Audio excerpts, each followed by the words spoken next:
the best of the week on Relevant Radio.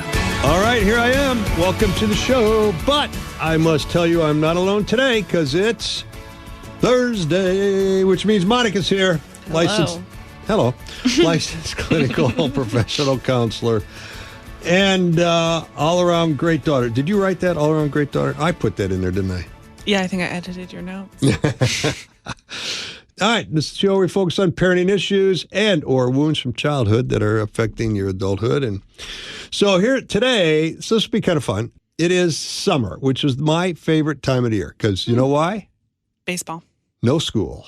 No school. I didn't actually enjoy school till I was in graduate school. Oh, wow. I didn't even enjoy it really in college. I enjoyed the freedom of college, but I didn't enjoy the classwork, and my grades were reflective of that. I think in high school, if we had a category for it, I'd have been voted most likely to be mediocre because that was kind of my approach to school. Fair enough. Anyway, so it's summer, which means the kids are home, which means they have a lot of free time on their hands, which means if they're like me, they're getting into trouble, which I did a little bit of, and I'm sure my mother was listening right now, sitting there smiling, shaking her head. Yep, that boy did. It wasn't that I was a bad kid. I had energy. I wasn't bad. I was energetic. And then, stuff happened. There was opportunities to learn. Yeah. Like, how high can you climb in the tree? All right. I think I held the record, by the way. So here we go. Is punishing a child the same as disciplining the child? Oh, which is better and why? Should you punish or discipline? Or both? Or is punishment ever a good idea? How about corporal punishment? How about spanking? Ever a good idea there? Well, we're going to dive into that. So, Monica, punishment versus discipline. Let's talk about some similarities and some differences, shall we? Let's do it. Discipline and punishment serve to modify children's behavior, but differ in the method and the effects, which is very important. Effects are very important. Discipline emphasizes teaching and guidance, helping children understand the consequences of their actions and encouraging lasting behavioral change. Punishment relies on penalties or restrictions, using fear or discomfort to discourage unwanted behavior. Okay. Discipline nurtures self-regulation, internalized values, and empathy.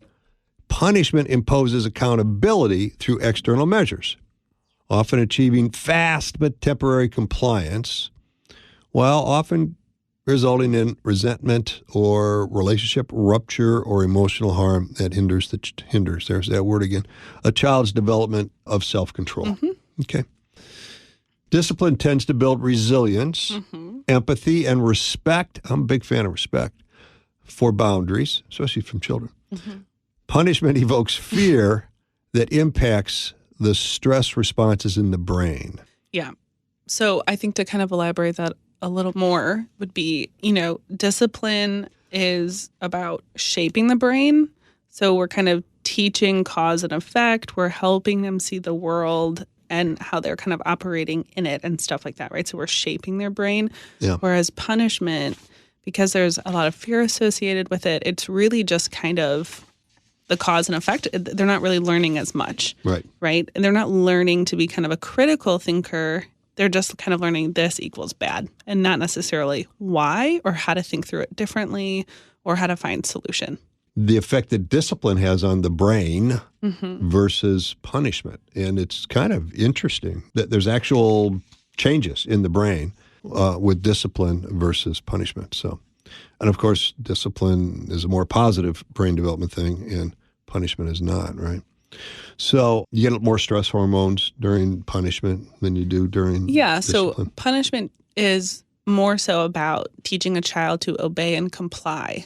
Don't do that. And then you spank them, and that fear and stress released keeps me from participating in that behavior again, which is why it's effective and why people do it. It's an easy way out, right? Yeah. Sometimes because we don't know how to discipline appropriately and we react emotionally. And so what discipline is going to do is it helps actually develop healthy brain habits, emotional regulation, and discernment, judgment, right? Of like, I understand why something maybe wasn't the way it was, or I understand that I have other options, which is really what we want. We want our children learning, not just obeying. Correct. Yeah, that's a very good way to put it. And what you want is for your children to behave well when you're not there. You know, either when, you're out on date night, or they're at school, or they're in, at a neighbor's house. One of the greatest compliments you can get as a parent is for someone to say, hey, your kid was really well behaved. It's like, wow, my kid? Wow, pretty cool, right? So consistent, supportive discipline, like modeling positive behavior on part of the parents, and allowing safe, natural consequences promotes a healthy environment that strengthens a child's emotional development, prepares them for independent and responsible decision-making as adults, which is what we're doing. Because, part of the idea is we're not raising children, we're raising adults, right? And so we've got to keep the end result in mind. What are we trying to do? What kind of an adult do I want? How do I want this boy or this girl to behave when they're 25? I think that's the goal. Sure. What kind of, and I think that's a good conversation to have with the kids. Hey, listen, when you're 25, here's how I see you. I see you as kind, generous, helpful, sure. Whatever the good virtues are that you would like that child to have. The main difference between punishment and discipline is that punishment focuses on penalizing misbehavior, while discipline aims to teach and guide children towards positive behavior. Right? So punishment is inflicting suffering on a child for their past behavior. You did that wrong, now you're punished. Discipline is teaching the child to follow the rules to adopt desirable future behaviors. Right? So before I've decided if I'm going to punch my little sister or not, right, I want to think about it and say, yeah, no, that's not what we do in this house. I don't punch my sister, and I'm upset, but it's not how I handle it. As opposed to, if I hit her, then I'm going to get hit, and I don't want to get hit, so I'm not going to hit her, right? Yeah, well, because I think that the first example you gave is showing kind of critical thinking skills, like problem-solving skills, emotional regulation skills, which are going to be these universal skills your child needs to become a healthy, functioning adult in our society. Yeah. Whereas when I don't do something for just fear of punishment, like I'm not going to hit her because I'll get hit, there's not a lot of learning that happens there. And so what you'll see is outbursts later because they haven't actually understood or dealt with the emotion. You're going to see sneaky behavior because really it's not about hitting is wrong. It's about I'm going to get hurt, so I'm going to hide it. Yeah, right. Right? Because what happens when we punish, particularly with corporal punishment, is that we often send our children into a fight or flight response, which shuts down the learning centers in their brain because I don't need to learn. I need to survive. I need to get out of here. Right? Yeah, right. So they're actually not learning much from that situation. Now, there's a lot of conversations that can happen kind of post-mortem, right, after the punishment that could be helpful for the child. Yep. But in the moment, it's actually not as effective as I think people want it to be. Yeah. It's an immediate thing, but it's long-term consequences not so good, right? Right. So another difference between discipline and punishment is how it impacts a child's brain. Discipline teaches children to exercise self-control and develop inhibitory control, right? It's one of the three core executive functions in the brain, right, is to know what not to do. And these cognitive functions are needed for a child's reasoning, problem-solving, and learning, right? So that's what we want. We want the child to develop his or her abilities to reason through a situation, solve problems well, and then learn from that so that they can make adjustments going forward. That's what a well-adjusted adult does. Punishment, however, is associated with, listen, this is pretty interesting, smaller gray matter volumes in the prefrontal cortex regions. And that's the thinking part of the brain. That's the part of the brain we've got that animals don't, is the prefrontal cortex. We're a lot more developed than they are, right? So we think that's where we think and we make decisions and we evaluate risk, right? And the prefrontal cortex isn't fully developed, at least in boys, till like age 25. Yeah, right. Which is why with your brothers, if that. No, well, I think what we're seeing is that there's actually like a delay, and with a lot of research coming out on head injuries and concussions, like some people have. Significant delay or damage to that area of the brain. Yeah. Which is why, my motto with your brothers was keep them alive till they're 25. Oh, it rhymes. Because it rhymes. But it's just somehow, like when they got to be 25, all of a sudden they were pretty cool. Some decisions were a little better. Some decisions were a little better.